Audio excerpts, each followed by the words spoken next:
بسم اللہ الرحمن الرحیم۔ سیرت طیبہ صلی اللہ علیہ وسلم، سبق نمبر 41۔ اس کے بعد اسلام کے پھیلنے کا سلسلہ جاری رہا اور لوگ رفتہ رفتہ اسلام میں داخل ہوتے رہے، اور مکہ کے لوگ ہر موقع پر بالکل زچ ہوتے رہے۔ انہوں نے آخری حربہ یہ استعمال کیا کہ سب لوگ جمع ہوئے اور ایک پنچایت ہوئی، جس میں جناب ابو طالب پر دباؤ ڈالا گیا کہ بس بہت ہو چکا ہے، اب آپ محمد صلی اللہ علیہ وسلم کو ہمارے حوالے کر دیجئے، اور کہا کہ اگر آپ نے حوالے نہیں کیا تو آپ کا اور آپ کے خاندان کا مقاطعہ اور سوشل بائیکاٹ کیا جائے گا۔ خواجہ ابو طالب نے صاف منع کر دیا کہ یہ نہیں ہو سکتا۔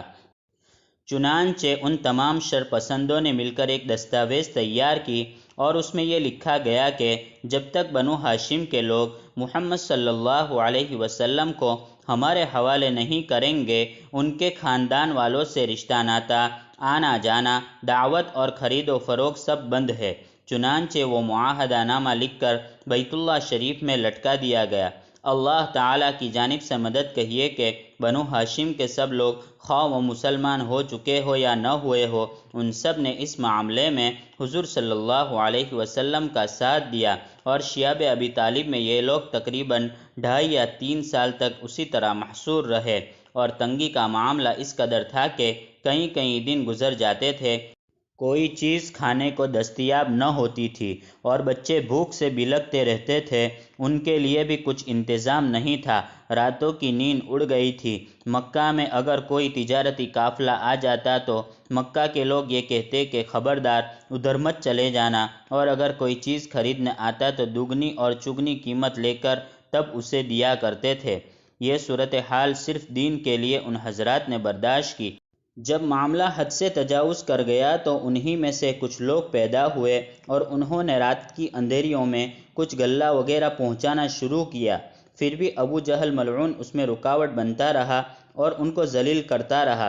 بالآخر 5 سرداروں کے دل میں رحم آیا، جس میں زمعہ ابن اسود، حکیم ابن حزام، ابو البختری اور زہیر بن ربیعہ تھے، جنہوں نے آپس میں یہ پلان بنایا کہ یہ ظلم ہمیں برداشت نہیں ہے کہ ہمارے اسی خاندان کے لوگ، بچے، جوان اور بوڑھے بیچارے اس طرح پریشان رہے اور ہم کھاتے پیتے رہے۔ یہ بات ہماری غیرت گوارا نہیں کرتی، اور اس ظالمانہ معاہدے کو ختم ہونا چاہیے۔ چنانچہ یہ بات سامنے آئی کہ اس کو کل میٹنگ میں پیش کیا جائے۔ یہ سب لوگ جمع ہوئے، اور زہیر بن ربیعہ نے مسئلہ اٹھایا کہ تم لوگوں کو شرم نہیں آتی؟ ڈوب مرنے کا مقام ہے، تمہارے ہی خاندان کے لوگ اس طرح سے تکلیفیں جھیل رہے ہیں، آخر کب تک جھیلتے رہیں گے؟ کچھ ادھر سے کھڑے ہوئے، کچھ ادھر سے کھڑے ہوئے۔ اس طرح ابو جہل حیران و پریشان ہو کر کہنے لگا کہ معلوم ہوتا ہے انہوں نے پلاننگ کی ہے۔ ادھر شیعہ ابی طالب میں پیغمبر علیہ السلام نے جناب ابو طالب کو یہ خبر دی کہ میں آپ کو یقین دلاتا ہوں کہ وہ دستاویز جو لکھی گئی تھی، جو بیت اللہ شریف میں لٹکی ہوئی ہے، اس میں جہاں اللہ کا نام لکھا ہوا تھا وہ تو باقی ہے، باقی سب دستاویز کیڑوں نے کھا لی ہے۔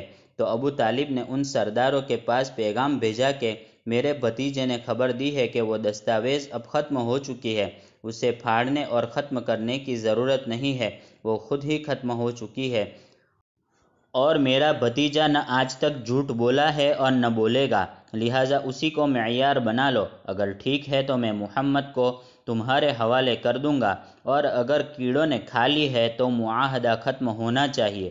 جب کھول کر دیکھا تو جیسا حضور صلی اللہ علیہ وسلم نے فرمایا تھا بالکل ویسا ہی نکلا۔ چنانچہ اس طرح سے یہ معاہدہ ختم ہو گیا، اور یہ لوگ اس محاصرے سے باہر نکل آئے۔